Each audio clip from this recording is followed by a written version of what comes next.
ಗೆಲ್ಲೋ ಸಾಮರ್ಥ್ಯ ತಾವು ತಮ್ಮ ಅಭಿಪ್ರಾಯಗಳನ್ನ ನಾವೇ ಡೈರೆಕ್ಟ್ ಆಗಿ ಹೇಳೋದು ಕಲಿಬೇಕು. ನನಗೆ ಸರ್ ಮಾತಾಡೋಕ್ಕಾಗಲ್ಲ ಜಾಸ್ತಿ. ಹನುಮಂತು ಸೇಫ್ ಆಗಿ ಆಡ್ತಾ ಇರುವ ಕಂಟೆಸ್ಟೆಂಟ್, ದೇಶದ ಆಚೆಗೆ ಹೋಗಿ ನೋಡಿ ಬಂದಿರುವ, ಟಾಯ್ಲೆಟ್ ವಿಚಾರದಲ್ಲಿ ಏನೂ ಗೊತ್ತಿಲ್ಲದ ಹಾಗೆ ಮಾತಾಡಬಾರ್ದು, ಬಹಳ ಸಿಂಪಲ್ ಅನ್ನುವ ಮುಖವಾಡವನ್ನ, ಬಹಳ ಮುಗ್ಧ ಅನ್ನುವ ಮುಖವಾಡವನ್ನ ಹಾಕೊಂಡು ವಂಚಿಸ್ತಿದ್ದೇನೆ. ಹಾಯ್ ಹಲೋ ನಮಸ್ಕಾರ, ಸ್ಮಾರ್ಟ್ ಸ್ಕ್ರೀನ್ ಯೂಟ್ಯೂಬ್ ಚಾನೆಲ್ಗೆ ಸ್ವಾಗತ. ನಾನು ಶ್ವೇತಾ ಕಲಕನಿ. ಹನುಮಂತ ಲಮಾಣಿಗೆ ನಿನ್ನೆ ಕಿಚ್ಚ ಸುದೀಪ್ ಅವರು ವಾರದ ಕತೆ ಕಿಚ್ಚನ ಪಂಚಾಯಿತಿಯಲ್ಲಿ ಕ್ಲಾಸ್ ತೆಗೆದುಕೊಂಡಿದ್ದಾರೆ. ಇದರ ಮಧ್ಯೆ ತ್ರಿವಿಕ್ರಮ್ ಅವರ ಬುಡ ಅಲ್ಲಾಡಿಸಿದ್ದಾರೆ. ಮತ್ತೊಂದು ಕಡೆ ಭವ್ಯ ಅವರು ನಾನು ಯಾಕೆ ಆ ರೀತಿಯಾಗಿ ರೀಸನ್ ಕೊಟ್ನೋ ಅನ್ನೋಷ್ಟ್ರ ಮಟ್ಟಿಗೆ ತಲೆ ಚಚ್ಕೊಳ್ ಹಂಗೆ ಮಾಡಿದ್ದಾರೆ. ಮತ್ತೊಂದು ಕಡೆ ಚೈತ್ರಾ ಕುಂದಾಪುರ್ ಅವರು ಹನುಮಂತ ಲಮಾಣಿ ಅವರು ವಂಚಕ ಅಂತ ಹೇಳಿದ್ದಾರೆ. ಅವರು ವಂಚನೆಯನ್ನ ಮಾಡಿ ಓಟ್ಗಳನ್ನ ಪಡಿತಾ ಇದ್ದಾರೆ. ಮತ್ತೆ ಮನೆಯಲ್ಲಿ ಒಂದು ಥ್ರೆಟ್ ಇಟ್ಟಿದ್ದಾರೆ ಅವರು ಅಂತ. ಏನಂತಂದ್ರೆ ಅವ್ರಿಗೆ ಯಾರಾದ್ರೂ ನಾಮಿನೇಟ್ ಮಾಡಿದ್ರೆ ಎಲಿಮಿನೇಟ್ ಮಾಡ್ಲಿಕ್ಕಂತ ಹೋದ್ರೆ ಜನಗಳ ಓಟು ನಮಗೆ ಕಡಿಮೆ ಆಗುತ್ತೆ ಅಂತಂದ್ರೆ, ಅಪಾರವಾದಂತ ಪ್ರೀತಿಯನ್ನ ಗಳಿಸಿ ಅಂತಂದ್ರೆ ಈ ಮುಗ್ಧತೆ, ಈ ಸಿಂಪ್ಲಿಸಿಟಿಯ ಮುಖವಾಡವನ್ನ ಹಾಕಿಕೊಂಡು ಜನರ ಓಟನ್ನ ಪಡಿತಾ ಇದ್ದಾರೆ. ಸೊ ಹೀಗಾಗಿ ಇವ್ರು ಯಾರಾದ್ರೂ ಎಲಿಮಿನೇಟ್ ಮಾಡ್ಬಿಟ್ರೆ ನಮ್ಮ ಓಟ್ಗಳು ಕಡಿಮೆ ಆಗುತ್ತೆ ಅನ್ನೋ ಒಂದು ಭಯ ಸ್ಪರ್ಧಿಗಳಲ್ಲಿ ಅಡಗಿಸಿದ್ದಾರೆ. ಸೊ ಹೀಗಾಗಿ ಇವ್ರು ಹೀಗೆ ಬಿಟ್ರೆ ಇವರು ಟಾಪ್ ಅಲ್ಲಿ ಹೋಗ್ತಾರೆ, ಇವರೇ ಗೆಲ್ತಾರೆ ಅಂತ ಹೇಳಿ ಚೈತ್ರಾ ಕುಂದಾಪುರ್ ಅವರು ವಂಚಕ ಅಂತ ಹೇಳಿದ್ದಾರೆ. ಸೊ ಇದೆಲ್ಲ ಏನಾಯ್ತು, ಯಾಕಾಯ್ತು, ಯಾಕೆ ಬಂತು ಅನ್ನೋದನ್ನ ನೋಡೋಣ. ನಿನ್ನೆಯ ಎಪಿಸೋಡ್ ನ ಯಾರೆಲ್ಲ ನೋಡಿರ್ತಾರಲ್ಲ, ಸೊ ಅವ್ರಿಗೆ ಈ ಡಿಟೇಲ್ ಆಗಿ ಮಾಹಿತಿ ಗೊತ್ತಿರತ್ತೆ. ಆದ್ರೆ ಮತ್ತೆ ಯಾಕೆ ಇದನ್ನ ರಿಪೀಟ್ ಮಾಡ್ತಾ ಇದ್ದೀರಾ ಅಂತ ಕೇಳ್ಬೋದು. ಆದ್ರೆ ಇದರ ಅನಲೈಸ್ ಮಾಡುವ ಅವಶ್ಯಕತೆ ಇದೆ. ಯಾರ್ಯಾರು ಹೆಂಗೆ ಯಾಕೆ ಈ ರೀತಿಯಾಗಿ ಮಾತಾಡಿದ್ರು, ಈ ಮಾತುಗಳ ಅವಶ್ಯಕತೆ ಇತ್ತ, ಮತ್ತೆ ಸರಿ ತಪ್ಪ ಅನ್ನೋದ್ರ ಬಗ್ಗೆ ಕೂಡ ಒಂದಷ್ಟು ಅನಲೈಸೇಷನ್ ಬೇಕಾಗುತ್ತೆ. ಸೊ ಹಾಗಾದ್ರೆ ಏನೇನಾಯ್ತು, ಯಾಕೆ ಹೀಗಾಯ್ತು ಅನ್ನೋದ್ರ ಬಗ್ಗೆ ಮಾತಾಡ್ತಾ ಹೋಗೋಣ.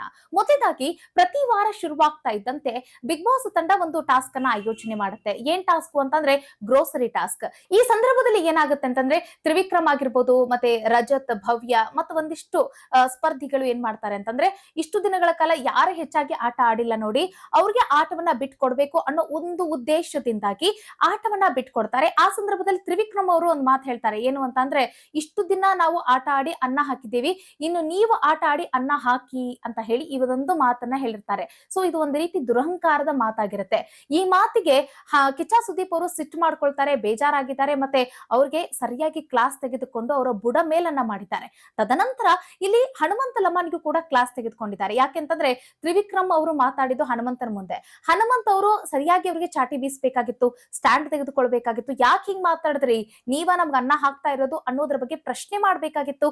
ಆದ್ರೆ ಅದರ ಹೊರತಾಗಿ ಅವರು ಸುಮ್ನೆ ತಲೆ ಆಡಿಸ್ಕೊಂಡು ಹೋಗಿ ಮಂಜು ಅವ್ರ ಮುಂದೆ ಹೋಗಿ ಮಾತಾಡಿದಾರಲ್ಲ, ಸೊ ಇದರ ಬಗ್ಗೆ ಒಂದ್ ಸ್ವಲ್ಪ ಬೇಜಾರನ್ನ ವ್ಯಕ್ತಪಡಿಸಿದ್ರು. ಜೊತೆಗೆ ನೀವು ನಿಮ್ಮ ಒಂದು ನಿರ್ಧಾರವನ್ನ ಹೇಳ್ಬೇಕು, ಮತ್ತೆ ನೀವು ಸ್ಟ್ಯಾಂಡ್ ತೆಗೆದುಕೊಳ್ಬೇಕು, ನಿಮಗೆ ಏನ್ ಅನಿಸ್ತಾ ಇದೆ ಅನ್ನೋದನ್ನ ನೀವಾಗೆ ಹೇಳ್ಬೇಕು, ಇನ್ನೊಬ್ಬರ ಸಪೋರ್ಟ್ ಏನಕ್ಕೆ ತಗೊಂಡ್ರಿ ಅಂತ ಹೇಳಿ ಕಿಚ್ಚ ಸುದೀಪ್ ಅವರು ಹನುಮಂತನ್ಗೆ ಕ್ಲಾಸ್ ತೆಗೆದುಕೊಂಡ್ರು. ಇದನ್ನ ಹನುಮಂತ ಅವರು ಎಷ್ಟು ಬೇಗ ಇದನ್ನ ಎಚ್ಚೆತ್ತುಕೊಂಡು ಇನ್ನು ಮುಂದೆ ತಮ್ಮ ಸ್ಟ್ಯಾಂಡ್ ತಾವೇ ತೆಗೆದುಕೊಳ್ತಾ, ತಮ್ಮಲ್ಲಿ ಏನ್ ಅನಿಸ್ತಾ ಇದೆ, ತಮಗೆ ಏನ್ ಅನಿಸ್ತಾ ಇದೆ ಅದನ್ನ ತಾವೇ ಹೇಳ್ಕೊಳ್ಳುವಂತ ಧೈರ್ಯವನ್ನ ಮಾಡ್ಲೇಬೇಕು. ಇನ್ನು ಭವ್ಯ ಅವರು ನನಗಿಂತ ಹನುಮಂತ ಲಮಾನಿ ಅವರೇ ಬೆಸ್ಟ್ ಅಂತ ಕೊಟ್ಟಿರುವಂತ ಆ ರೀಸನ್ ಏನಿತ್ತಲ್ಲ, ಆ ರೀಸನ್ ಸಹಿತ ಪಂಚಾಯಿತಿಲಿ ಬೆಂಕಿ ಹತ್ಕೊಳ್ಳಂಗೆ ಮಾಡ್ತು. ಹಾಗಾದ್ರೆ ನೀವು ಸಮರ್ಥರಲ್ಲ, ನಿಮಗೆ ಸಾಮರ್ಥ್ಯ ಇಲ್ಲ, ನೀವು ಬೆಸ್ಟ್ ಅಲ್ಲ, ಹನುಮಂತ ಲಮಾನಿನೇ ಬೆಸ್ಟ್ ಅನ್ನೋದಾಗಿದ್ರೆ ನೀವ್ ಯಾಕೆ ಇಲ್ಲಿ ಕೂತಿದ್ದೀರಾ, ಹೋಗಿ ಹಾಗಾದ್ರೆ ಅಂತ ಕೇಳಿದ್ರು.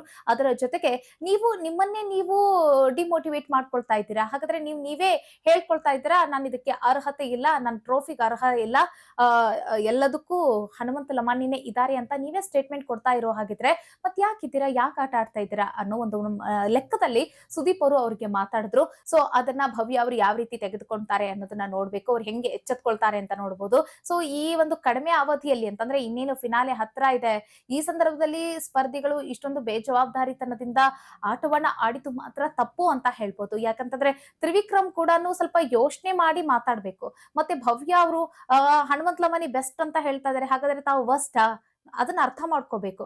ಮತ್ತೊಂದ್ ಕಡೆ ಮಂಜು, ಗೌತಮಿ, ತ್ರಿವಿಕ್ರಮ್, ಭವ್ಯ ಇವರಿಬ್ರು ಏನ್ ಮಾಡ್ತಾ ಇದಾರೆ ಅಂತಂದ್ರೆ ಸ್ನೇಹ ಅಂತ ಅನ್ಕೊಂಡು ಇನ್ನೂ ಕೂಡ ಅಲರ್ಟ್ ಆಗಿಲ್ಲ, ಇನ್ನೂ ಅವೇರ್ನೆಸ್ ಇಲ್ಲ. ಇನ್ನೇನು ಫಿನಾಲೆ ಹತ್ರ ಆಗ್ತಾ ಇದೆ, ಇನ್ನೇನು ವಿನ್ನರ್ ಅನೌನ್ಸ್ಮೆಂಟ್ ಇನ್ನೇನು ಸ್ವಲ್ಪ ದಿನದಲ್ಲೇ ಇದೆ. ಇದನ್ನ ಅರ್ಥ ಮಾಡ್ಕೊಳ್ಳದೆ ಇವರು ಸ್ನೇಹದಲ್ಲಿ ಬಂಧನವಾಗಿ ಇದ್ದಾರೆ. ಇವ್ರು ಯಾವಾಗ ಅರ್ಥ ಮಾಡ್ಕೊಂತಾರೆ, ಒಟ್ನಲ್ಲಿ ಹೇಳಿದ್ರು ಇವತ್ತು ಈ ವಾರ ಇನ್ ಮುಂದೆ ನಾವು ಚೆನ್ನಾಗಿ ಆಡ್ತೀವಿ, ಇಂಡಿವಿಜುವಲ್ ಆಗಿ ಆಟ ಆಡ್ತೀವಿ ಅಂತ ಹೇಳಿದ್ರು. ಬಟ್ ಯಾವಾಗ ಎಚ್ಚೆತ್ಕೊಳ್ತಾರೆ ಅನ್ನೋದನ್ನ ನಾವು ಇನ್ನು ಕಾದ್ ನೋಡ್ಬೇಕಾಗತ್ತೆ. ಮತ್ತೊಂದ್ ಕಡೆ ಸ್ಪರ್ಧಿಗಳು ಇನ್ನೊಂದು ದೊಡ್ಡ ತಪ್ಪನ್ನ ಮಾಡ್ತಾರೆ. ಏನು ಅಂತಂದ್ರೆ ಈ ವಾರ ಆರಂಭ ಆಗ್ತಾ ಇದ್ದಂತೆ ಒಂದು ಕಷಾಯದ ಟಾಸ್ಕ್ ಅನ್ನ ಕೊಟ್ಟಿರ್ತಾರೆ ಬಿಗ್ ಬಾಸ್. ಆ ಸಂದರ್ಭದಲ್ಲಿ ಎಲ್ಲರೂ ಹೋಲ್ಸೇಲ್ ಆಗಿ ಚೈತ್ರ ಅವ್ರನ್ನ ಟಾರ್ಗೆಟ್ ಮಾಡಿ ಅವ್ರಿಗೇನೆ ಹೆಚ್ಚು ಕಷಾಯನ ಕುಡಿಸ್ದಂಗೆ ಕಾಣಿಸ್ತಾ ಇತ್ತು. ಸೊ ಅದೇ ರೀತಿ ಪೋಟ್ರೆ ಆಯ್ತು. ಸೊ ಅದರ ಬಗ್ಗೆ ಸುದೀಪ್ ಅವರು ಎಲ್ರಿಗೂ ಕೂಡ ಕ್ಲಾಸ್ ತೆಗೆದುಕೊಂಡ್ರು. ನೀವು ಒಬ್ಬರ ಹೆಸರನ್ನ ಹೇಳ್ತಿರಲ್ಲ, ಹಾಗಾದ್ರೆ ಚೈತ್ರ ಒಬ್ರೇ ತಪ್ಪು ಮಾಡ್ತಾರಾ, ಮನೆಯಲ್ಲಿರೋರು ಎಲ್ಲರೂ ತಪ್ಪು ಮಾಡೋದಿಲ್ವಾ, ಎಲ್ಲರೂ ಪರ್ಫೆಕ್ಟ್ ಆಗಿದ್ದಾರಾ ಅಂತ ಹೇಳಿ ಕೇಳಿದ್ದಾರೆ. ಸೊ ಅದಕ್ಕೆ ಯಾರಿಗೂ ಕೂಡ ಮಾತೇ ಬರ್ಲಿಲ್ಲ. ಸೊ ಹಾಗಾದ್ರೆ ಚೈತ್ರಾನ ನಾವು ಮನೆಯಿಂದ ಕಳಿಸ್ಬಿಟ್ಟಿದೀವಿ ಅಂತ ಅನ್ಕೊಳ್ಳಿ, ಎಲಿಮಿನೇಟ್ ಆಗ್ಬಿಟ್ಟಿದ್ದಾರೆ ಅಂತ ಅನ್ಕೊಳ್ಳಿ, ಹಾಗಾದ್ರೆ ಚೈತ್ರ ಬಿಟ್ಟು ಯಾರಿಗ್ ನೀವು ಕಾರಣ ಕೊಡ್ತೀರಾ, ಯಾರನ್ನ ಟಾರ್ಗೆಟ್ ಮಾಡ್ತೀರಾ ಅಂತ ಕೇಳಿದಾಗ ಯಾರಿಗೂ ಕೂಡ ಉತ್ತರವೇ ಇಲ್ಲ. ನಂತರ ಒಂದು 3-4 ವಾರದಿಂದ ಚೈತ್ರ ಅವರ ಹೆಸರನ್ನೇ ಎಲ್ಲರೂ ಕೂಡ ತೆಗೆದುಕೊಳ್ತಾರೆ. ಸೊ ಚೈತ್ರ ಬಿಟ್ರೆ ಬೇರೆ ಆಪ್ಷನ್ ಯಾರಿಗೂ ಸಿಗ್ತಾ ಇಲ್ಲ. ಸೊ ಹಾಗಾದ್ರೆ ಅವರೇ ಅರ್ಥ ಮಾಡ್ಕೋಬೇಕು, ಚೈತ್ರ ಬಿಟ್ರೆ ಮನೆಯಲ್ಲಿ ಎಲ್ಲರೂ ಪರ್ಫೆಕ್ಟ್ ಆಗಿದ್ದಾರೆ, ಯಾರು ತಪ್ಪು ಮಾಡ್ತಾ ಇಲ್ವಾ ಅಂತ ಹೇಳಿ ಯೋಚನೆ ಮಾಡ್ಬೇಕಾಗತ್ತೆ. ಈ ಕಷಾಯದ ಟಾಸ್ಕ್ ಹೆಚ್ಚಾಗಿ ಇಲ್ಲಿ ಹನುಮಂತಲಮ್ಮನಿಗೆ ಫೋಕಸ್ ಆಯ್ತು ಅಂತ ಹೇಳ್ಬೋದು. ಚೈತ್ರ ಅವ್ರನ್ನ ಬಿಟ್ರೆ ನೀವು ಮತ್ತಾರಿಗೆ ಕಷಾಯನ ಕೊಡ್ಸಕ್ ಇಷ್ಟ ಪಡ್ತಿದ್ರಿ ನೀವು ಅಂತ ಹೇಳಿ ಸುದೀಪ್ ಅವರು ಹನುಮಂತನ್ಗೆ ಕೇಳಿದಾಗ ಹನುಮಂತನ್ಗೆ ಉತ್ತರನೇ ಇಲ್ಲ. ಧನರಾಜರಿ ಅಂತ ಕೇಳ್ತಾರೆ. ಆ ಸಂದರ್ಭದಲ್ಲಿ ಹನುಮಂತ ಲಮಾನಿಗೆ ಉತ್ತರ ಕೊಡಕ್ಕೆ ಆಗ್ತಾ ಇಲ್ಲ. ಸುದೀಪ್ ಅವ್ರು ಕೇಳ್ತಾ ಇರುವಂತ ಪ್ರಶ್ನೆಗೆ ಅವ್ರಿಗೆ ಮಾತೇ ಬರ್ತಾ ಇಲ್ಲ. ಅಷ್ಟೊಂದು ಢವಢವ ಆಗ್ತಾ ಇತ್ತು. ಧನರಾಜ್ ಹೆಸರನ್ನ ಬಿಟ್ಟು ಮತ್ತೆ ಯಾರಿಗ್ ನೀವು ಚೂಸ್ ಮಾಡ್ತೀರಾ ಅಂತಂದ್ರೆ ಮನೆಯಲ್ಲಿರೋರು ಯಾರ ಹೆಸರನ್ನು ಹೇಳ್ತಾ ಇಲ್ಲ. ಅದ್ರ ಹೊರತಾಗಿ ಮನೆಯಲ್ಲಿರೋರು ಎಲ್ಲರಿಗೂ ಕುಡಿಸ್ಬಿಡ್ಬೇಕ್ರಿ ಅಂತ ಹೇಳ್ತಾರ. ಹಂಗಾದ್ರೆ ಯಾರ್ಯಾರಿಗೆ ಯಾವ್ಯಾವ ಜ್ಯೂಸ್ ಅನ್ನ ಕುಡಿಸ್ತೀರಿ ಅಂತ ಕೇಳಿದಾಗ, ಕಷಾಯನ ಕುಡಿಸ್ತೀರಾ ಅಂತ ಅಂದಾಗ ಆ ಹೆಸರುಗಳು ಕೂಡ ಅವ್ರಿಗೆ ನೆನಪಾಗ್ತಾ ಇಲ್ಲ. ಅಂತಂದ್ರೆ ಆ ಯಾವ್ಯಾವ ಇದನ್ ಕೊಟ್ಟಿದ್ರಲ್ಲ, ಸ್ವಾರ್ಥಿ ಮತ್ತೆ ಹೇಡಿ ಇವನ್ನೆಲ್ಲ ಕೊಟ್ಟಿದ್ರು ನೋಡಿ, ಅವುಗಳು ಕೂಡ ಅವ್ರಿಗೆ ನೆನಪಾಗ್ತಾ ಇಲ್ಲ. ನಂತರ ಅವ್ರು ಏನ್ ಮಾಡ್ತಾರೆ, ತನ್ನ ದೋಸ್ತನ ಮುಂದೆ ಹೋಗಿ ಹೇಳ್ತಾರ, ನನ್ಗ ಸುದೀಪ್ ಸರ್ ಜೊತೆ ಮಾತಾಡಕ್ ಆಗ್ತಾ ಇರ್ಲಿಲ್ಲ, ಭಯ ಆಗತ್ತಿತ್ತು, ಹೆದರಾತಿದ್ದ ನಾನು ಅಂತ ಹೇಳ್ತಾರ. ಸೊ ತದನಂತರ ಅವ್ರು ಹೇಳ್ತಾರ, ನನಗ ನೆನಪಿನ ಶಕ್ತಿ ಅಷ್ಟಿಲ್ಲೋ ದೋಸ್ತ, ನನ್ಗೆ ಎಲ್ಲಾನು ರೀಸನ್ ಗಳನ್ನ ನೆನಪಿಟ್ಕೊಂಡು ನನ್ ಕೊಡಕ್ ಬರಂಗಿಲ್ಲ ಅಂತ ಹೇಳ್ತಾರೆ. ತದನಂತರ ಚೈತ್ರ ಕುಂದಾಪುರ್ ಅವರು ಇದೇ ವಿಚಾರವನ್ನ ಅವರು ಅಸ್ತ್ರ ಮಾಡ್ಕೊಳ್ತಾರೆ. ಹೇಗೆ ಅಂತಂದ್ರೆ ಸುದೀಪ್ ಅವರು ನೆಕ್ಸ್ಟ್ ಹಂತದಲ್ಲಿ ಒಂದು ಟಾಸ್ಕ್ ಅನ್ನ ಕೊಡ್ತಾರೆ. ಏನು ಅಂತಂದ್ರೆ ಗೇರ್ ಅನ್ನ ಹಾಕೊಳ್ಬೇಕು, ನಿಮಗೆ ನಿಮ್ಮ ಒಂದು ಆಟಕ್ಕೆ ಯಾರು ಮುಳುವಾಗ್ತಾ ಇದಾರೆ ನೋಡಿ, ಅವ್ರನ್ನ ಮನೆಯಿಂದ ಹೊರಗೆ ಕಳ್ಸಿದ್ರೆ ನಿಮ್ಮ ಆಟದ ವೇಗ ಹೆಚ್ಚಾಗುತ್ತೆ ಅನ್ನೋದಾಗಿದ್ರೆ ಯಾವ ವ್ಯಕ್ತಿನ ನೀವು ಹೊರಗಿಡಕ್ ಇಷ್ಟಪಡ್ತೀರಾ, ಮನೆಗೆ ಕಳ್ಸಕ್ ಇಷ್ಟಪಡ್ತೀರಾ ಅಂತ ಹೇಳಿ ಕೇಳಿದಾಗ, ಆಗ ಆ ಟಾಸ್ಕ್ಗೆ ಮೊದಲನೇದಾಗಿ ಹೋಗಿರುವಂತ ಚೈತ್ರ ಅವರು ನೇರವಾಗಿ ಹನುಮಂತನ ಹೆಸರನ್ನೇ ಎತ್ಕೊಂಡ್ಬಿಡ್ತಾರೆ.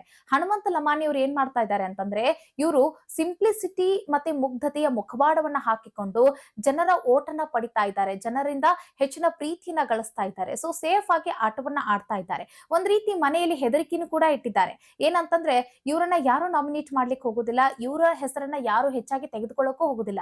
ಯಾಕೆ ಅಂತಂದ್ರೆ ಇವರಿಗೆ ಹೆಚ್ಚಿನ ಪ್ರೀತಿ ಸಿಗ್ತಾ ಇರೋ ಕಾರಣಕ್ಕಾಗಿ, ಅಂದ್ರೆ ಹೊರಗಿನ ಜನ ಹೆಚ್ಚು ಪ್ರೀತಿಸ್ತಾ ಇರೋ ಕಾರಣಕ್ಕಾಗಿ, ಒಂದ್ ವೇಳೆ ಇವ್ರನ್ನ ನಾವು ಟಾರ್ಗೆಟ್ ಮಾಡ್ಬಿಟ್ರೆ, ಇವರ ಹೆಸರನ್ನ ತೆಗೆದುಕೊಂಡ್ಬಿಟ್ರೆ ನಮಗೆ ಹೊರಗಡೆಯಿಂದ ಬರುವಂತ ವೋಟ್ಗಳ ಸಂಖ್ಯೆ ಕಡಿಮೆ ಆಗುತ್ತೆ ಅನ್ನೋ ಒಂದು ಭಯ ಸ್ಪರ್ಧಿಗಳಿಗೆ ಇದೆ. ಸೊ ಹೀಗಾಗಿ ಹನುಮಂತನ ಹೆಸರನ್ನ ಯಾರು ತೆಗೆದುಕೊಳ್ತಾ ಇಲ್ಲ. ಹನುಮಂತು ಸೇಫ್ ಆಗಿ ಆಟ ಆಡ್ತಾ ಇದ್ದಾರೆ, ಸ್ಪರ್ಧಿಗಳನ್ನ ಹೆದರ್ಸ್ತಾ ಇದ್ದಾರೆ, ಮತ್ತೆ ವಂಚನೆಯನ್ನ ಮಾಡ್ತಾ ಇದ್ದಾರೆ ಅಂತ ಹೇಳಿ ಚೈತ್ರ ಅವರು ಈ ಮಾತನ್ನ ಹೇಳ್ತಾರೆ. ಮತ್ತೊಂದ್ ಕಡೆ ಇನ್ನೊಂದು ವಿಚಾರವನ್ನ ಹೇಳ್ತಾರೆ, ನನಗಿಂತ ಹೆಚ್ಚಿನ ಪ್ರಪಂಚವನ್ನ ಹನುಮಂತ ಲಮಾನಿ ಅವರೇ ನೋಡಿದ್ದಾರೆ. ಸೊ ಆದ್ರೂ ಸಹಿತ ಹನುಮಂತು ನನಗೆ ಇಂಡಿಯನ್ ಟಾಯ್ಲೆಟ್ ಅಷ್ಟೇ ನಂಗೆ ಯೂಸ್ ಮಾಡೋದು ಗೊತ್ತು, ವೆಸ್ಟರ್ನ್ ಟಾಯ್ಲೆಟ್ ಬಗ್ಗೆ ನನಗೆ ಗೊತ್ತಿಲ್ಲ ಅಂತ ಹೇಳಿ ಧನರಾಜ್ ಅವ್ರ ಹತ್ರ ಕೇಳಿದ್ದು ಮಾತ್ರ ಇದು ಅವರು ಮುಗ್ಧತೆಯ ಮುಖವಾಡವನ್ನ ಹಾಕೊಂಡಿದ್ದಕ್ಕೆ ಕನ್ನಡಿ ಸಾಕ್ಷಿ ಅಂತ ಹೇಳಿ ಅವ್ರು ಹೇಳ್ತಾರೆ. ಸೊ ಇದು ಹೆಚ್ಚು ದಿನಗಳ ಕಾಲ ನಡೆಯೋದಿಲ್ಲ. ಮತ್ತೆ ಇವರು ಹಿಂಗೆ ಆಟ ಆಡ್ಕೊಂತ ಹೋದ್ರೆ ಇವರು ಟಾಪ್ ಹೋಗ್ತಾರೆ, ವಿನ್ನರ್ ಆದ್ರೂ ಆಗ್ಬೋದು ಸರ್. ಹಾಗಾಗಿ ಈ ವ್ಯಕ್ತಿ ಮನೆಯಲ್ಲಿ ಇರಕ್ ಅರ್ಹ ಅಲ್ಲ, ಈ ವ್ಯಕ್ತಿ ಮನೆಯಿಂದ ಆಚೆ ಹೋಗ್ಬೇಕು. ಸೊ ಹೀಗಾಗಿ ಈ ವ್ಯಕ್ತಿನ ನಾನು ಆಯ್ಕೆ ಮಾಡ್ತೀನಿ ಅಂತ ಹೇಳಿ ಸುದೀಪ್ ಅವ್ರ ಮುಂದೆ ಚೈತ್ರ ಅವರು ಈ ಮಾತನ್ನ ಹೇಳ್ತಾರೆ. ನೋಡಿ, ವಂಚನೆಯನ್ನ ಮಾಡ್ತಾ ಇದ್ದಾರೆ ಅಂತ ಹೇಳಿ ಚೈತ್ರ ಅವರು ಹೇಳಿದ್ರು. ವಂಚನೆಯ ಪದಕ್ಕೆ ತುಂಬಾ ಅರ್ಥ ಇದೆ, ಬಟ್ ಆ ವರ್ಡ್ ಹನುಮಂತನಿಗೆ ಸೂಕ್ತ ಅಲ್ಲ ಅಂತ ಹೇಳ್ಬೋದು. ವಂಚನೆ ಏನು ಮಾಡ್ತಾ ಇಲ್ಲ ಅವರು, ಅವ್ರ ಮುಗ್ಧತೆ ಇದೆ, ಅವರ ಒಂದು ಹಳ್ಳಿ ಸೊಗಡು ಅದೇನಿದೆ ಅದಿದೆ, ಇಲ್ಲ ಅನ್ನಲ್ಲ. ಬ್ರಿಲಿಯಂಟ್ ಆಗಿ ಅವರು ಆಟವನ್ನ ಆಡ್ತಾ ಇದ್ದಾರೆ ಅಷ್ಟೇ. ಆದ್ರೆ ಇವರು ಏನೇನೋ ಕಾರಣಗಳನ್ನ ಕೊಟ್ರಲ್ಲ, ಅದೆಲ್ಲವೂ ಕೂಡ ಸೂಕ್ತ ಆಗೋದಿಲ್ಲ. ಮತ್ತೆ ಈಗ ಸದ್ಯಕ್ಕೆ ಸುದೀಪ್ ಅವರು ಅವ್ರು ಎಚ್ಚೆತ್ತುಕೊಳ್ಳಿ ಅಂತ ಹೇಳಿದ್ದು, ಅವ್ರು ತಪ್ಪು ಮಾಡ್ತಾ ಇದ್ದಾರೆ, ಅವ್ರು ಸರಿ ಇಲ್ಲ, ಅವ್ರ ಆಟ ಚೆನ್ನಾಗಿ ಹೋಗ್ತಾ ಇಲ್ಲ ಅಂತ ಅಲ್ಲ, ಅವ್ರ ಆಟ ಚೆನ್ನಾಗಿ ಹೋಗ್ತಾ ಇರೋ ಕಾರಣಕ್ಕೆ ಅವ್ರಿಗೆ ಇನ್ನೂ ಸ್ವಲ್ಪ ಎಚ್ಚೆತ್ಕೊಳ್ಳಿ ಅನ್ನೋ ಕಾರಣಕ್ಕಾಗಿ ಅವ್ರಿಗೆ ಟಿಪ್ಸ್ ಅನ್ನ ಕೊಟ್ಟಿದ್ದು. ಈ ವಾರ ಒಂದ್ ರೀತಿ ಹೆಂಗಿತ್ತು ಅಂತಂದ್ರೆ, ಫ್ಯಾಮಿಲಿ ವೀಕ್ ಆಗಿರೋ ಕಾರಣಕ್ಕಾಗಿ ಮನೆಯವರೆಲ್ಲ ತಂದಿರುವಂತ ಆ ಊಟ ತಿಂಡಿ ತಿಂದು, ಸುದೀಪ್ ಅವ್ರು ಕಳಿಸಿರುವಂತ ಊಟ ತಿಂಡಿ ಎಲ್ಲ ತಿಂದು ಇವರೆಲ್ಲರೂ ಆರಾಮಾಗಿ ಏನ್ ಮಲ್ಕೊಂಡಿದ್ರಲ್ಲ ಅವ್ರಿಗೆಲ್ಲ ಎಚ್ಚೆಬ್ಬಿಸ್ಬೇಕು ಅನ್ನೋ ಒಂದು ಕಾರಣಕ್ಕಾಗಿ ಈ ರೀತಿಯಾಗಿ ಒಂದು ಎಲ್ಲಾ ಕಾರಣಗಳನ್ನ ಎತ್ಕೊಂಡು ಮಾತಾಡಿದ್ರು ಅಂತ ಹೇಳ್ಬೋದು. ಅದ್ರ ಹೊರತಾಗಿ ಯಾರು ಲೂಸರ್ ಅಂತ ಯಾರು ಇರ್ಲಿಲ್ಲ ಈ ಒಂದು ಪಂಚಾಯತಿಯಲ್ಲಿ. ಚೆನ್ನಾಗಿತ್ತು ಪಂಚಾಯತ್, ಎಲ್ರಿಗೂ ಕೂಡ ಎಚ್ಚೆಬ್ಬಿಸ್ಬೇಕು ಅನ್ನೋ ಒಂದು ಪಂಚಾಯತಿ ಆಗಿತ್ತು ಅಂತ ಹೇಳ್ಬೋದು. ಇದರಲ್ಲಿ ನಿಮಗೆ ತ್ರಿವಿಕ್ರಮ್ ಮತ್ತೆ ಹನುಮಂತ ಲಮಾನಿ ಮತ್ತೆ ಭವ್ಯ ಮಾಡಿದ ಮಿಸ್ಟೇಕ್ ಅಂತ ಅನಿಸ್ತಾ, ಮತ್ತೆ ಚೈತ್ರಾ ಕುಂದಾಪುರ ಅವರು ಕೊಟ್ಟಿರುವಂತ ಆ ರೀಸನ್ ನಿಮ್ಗೆ ಇಷ್ಟ ಆಯ್ತಾ? ಮತ್ತೆ ಸುದೀಪ್ ಅವರು ಹೆಚ್ಚಾಗಿ ಇಲ್ಲಿ ತ್ರಿವಿಕ್ರಮ್ ಅವ್ರನ್ನ ಟಾರ್ಗೆಟ್ ಮಾಡ್ತಾ ಇದ್ದಾರೆ ಅಂತ ನಿಮ್ಗೆ ಅನಿಸ್ತಾ ಇದೆಯಾ? ಮತ್ತೊಂದು ಕಡೆ ಹನುಮಂತ ಲಮಾನಿ ಅವರ ಅಭಿಮಾನಿಗಳು ಕೂಡ ಸುದೀಪ್ ಅವರು ಹನುಮಂತನನ್ನ ಟಾರ್ಗೆಟ್ ಮಾಡ್ತಾ ಇದ್ದಾರೆ ಅಂತಾನೂ ಕೂಡ ಹೇಳ್ತಾ ಇದ್ದಾರೆ. ಸೊ ಇದ್ರ ಬಗ್ಗೆ ನಿಮ್ಗೆ ಏನ್ ಅನಿಸ್ತು ಅನ್ನೋದನ್ನ ಕಾಮೆಂಟ್ ಮಾಡೋದನ್ನ ಮರಿಬೇಡಿ. ಮುಂದಿನ ವಿಡಿಯೋದಲ್ಲಿ ಮತ್ತೊಂದು ವಿಚಾರದೊಂದಿಗೆ ಸಿಗೋಣ. ನಮಸ್ಕಾರ.